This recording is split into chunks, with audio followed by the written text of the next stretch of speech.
आप सभी को अभिलाषा चौहान का नमस्कार। आज की चर्चा का विषय है संबंध बोधक अव्यय। साथियों, अव्यय के हमने 4-5 भेद पढ़े थे, जिनमें से हम क्रिया विशेषण के विषय में पढ़ चुके हैं। संबंध बोधक, समुच्चय बोधक, विस्मयादि बोधक और निपात। संबंध बोधक अव्यय की चर्चा करते हुए आज हम संबंध बोधक शब्दों का किस प्रकार से अव्यय के रूप में प्रयोग होता है, इस पर जानकारी प्राप्त करेंगे। परिभाषा के रूप में यदि देखें तो आप देख पा रहे होंगे कि जिन अवयवों से संज्ञा अथवा सर्वनाम का वाक्य के अन्य शब्दों के साथ संबंध का ज्ञान होता है, वे संबंध बोधक अव्यय कहलाते हैं। और संबंध के अर्थ का ज्ञान होने का अर्थ है कि एक संज्ञा या सर्वनाम वाक्य में प्रयुक्त दूसरे शब्दों के साथ किस तरह से संबंधित हैं, उनका आपस में क्या संबंध है और किस तरह से वो किस तरह की भूमिका में है, उनकी भूमिका के विषय में हमें जानकारी मिलती है। तो ये संबंध बोधक शब्द हमें बताते हैं। साथियों, हम देखते हैं कि संबंध बोधक शब्दों का प्रयोग प्राय 2 रूपों में पाया जाता है, जिसमें से पहला है विभक्ति सहित, जैसे कि स्कूल के सामने, छत के ऊपर। यहाँ विभक्ति के का प्रयोग हुआ है, छत के ऊपर के विभक्ति का प्रयोग हुआ है। दूसरे उदाहरण में देखिए, विभक्ति रहित शब्द होते हैं, जैसे कि आजन्म, जीवन भर, वर्षों तक, जीवन पर्यंत या मरणोपरांत। इस तरह के शब्द संबंध बोधक है, परंतु इनमें हमें विभक्ति शब्दों का प्रयोग देखने को नहीं मिलता, या हम यूं कह सकते हैं कि इनमें विभक्ति शब्द विलुप्त हैं।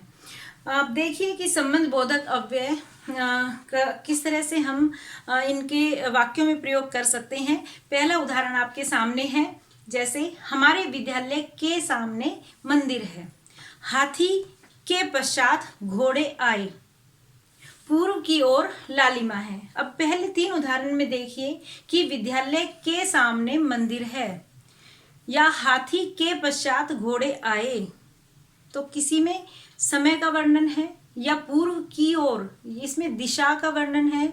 या अगले उदाहरण में देखिए, हमारे चारों ओर रावण विराजमान है, यहाँ भी लगभग दिशा का वर्णन है।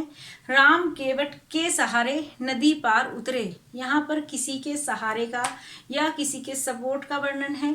सुमन की भांति मुख खिला हुआ है, इसमें किसी से समानता का वर्णन किया गया है। लॉकडाउन के कारण हमें घर में रहना है, यहाँ पर कारण की तरफ संकेत किया गया है। अमेरिका की तुलना में भारत में हालात काबू में हैं। इस वाक्य में यदि हम देखें तो की तुलना में इस शब्द के माध्यम से समानता सूचक या किसी देश से वैभिन्न प्रकट किया गया है। भारत की अपेक्षा अन्य देशों में आबादी कम है, यहाँ भी तुलना जो है हमें दिखाई दे रही है। प्रधानमंत्री के संग हमें सहयोग करना है, इसी तरह से हमें मिलकर कोरोना के खिलाफ जंग जीतनी है, के खिलाफ। तो यहाँ किसी के खिलाफ या के विरुद्ध इस तरह के शब्दों का प्रयोग मिलता है।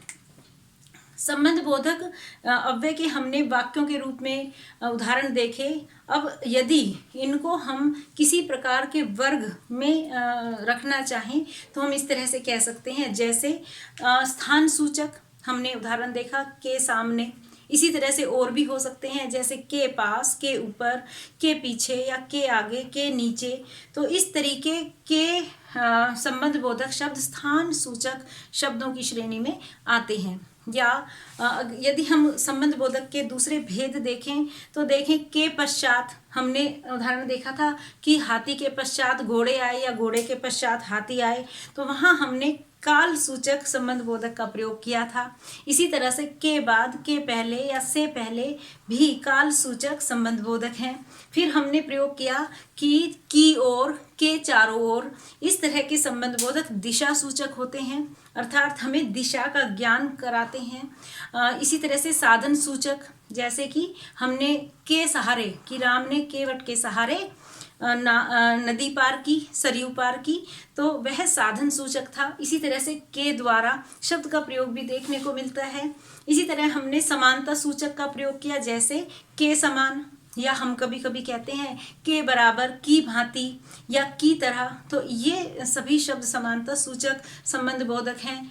या हमने कहा के कारण, कि हम प्रयोग करते हैं कि बीमार होने के कारण ये नहीं किया, या बीमार होने के कारण वे विद्यालय नहीं गई, तो के कारण या के मारे, कि वह डर के मारे कांपने लगा।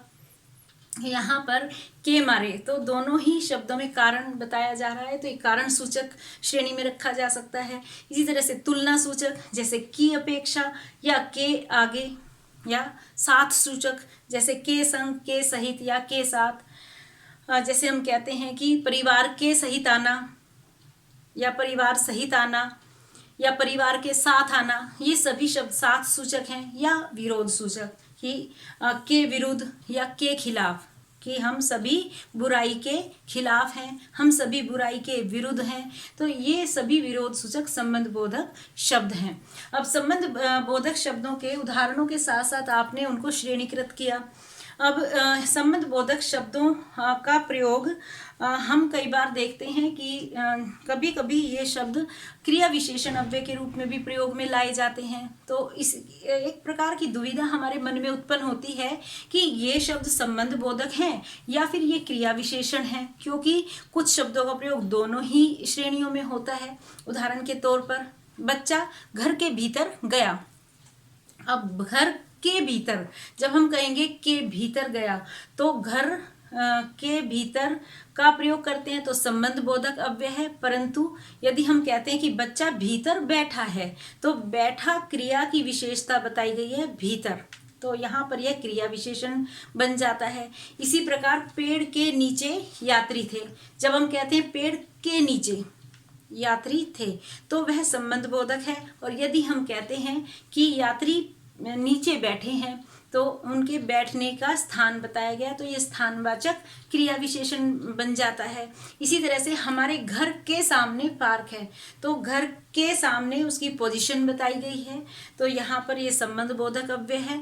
अगर हम कहते हैं देखो सामने पार्क है, तो सामने पार्क है, यहाँ पर यह क्रिया विशेषण अव्यय है, क्योंकि यह सामने देखो यह पार्क है। उदाहरण में आप देख पा रहे होंगे, तो देखने की विशेषता अर्थात देखना क्रिया और उसकी विशेषता हो गई सामने, इसलिए यह क्रिया विशेषण अव्यय है। इसी प्रकार से अगले उदाहरण में देखिए, श्रेया सुमन से मधुर गाती है।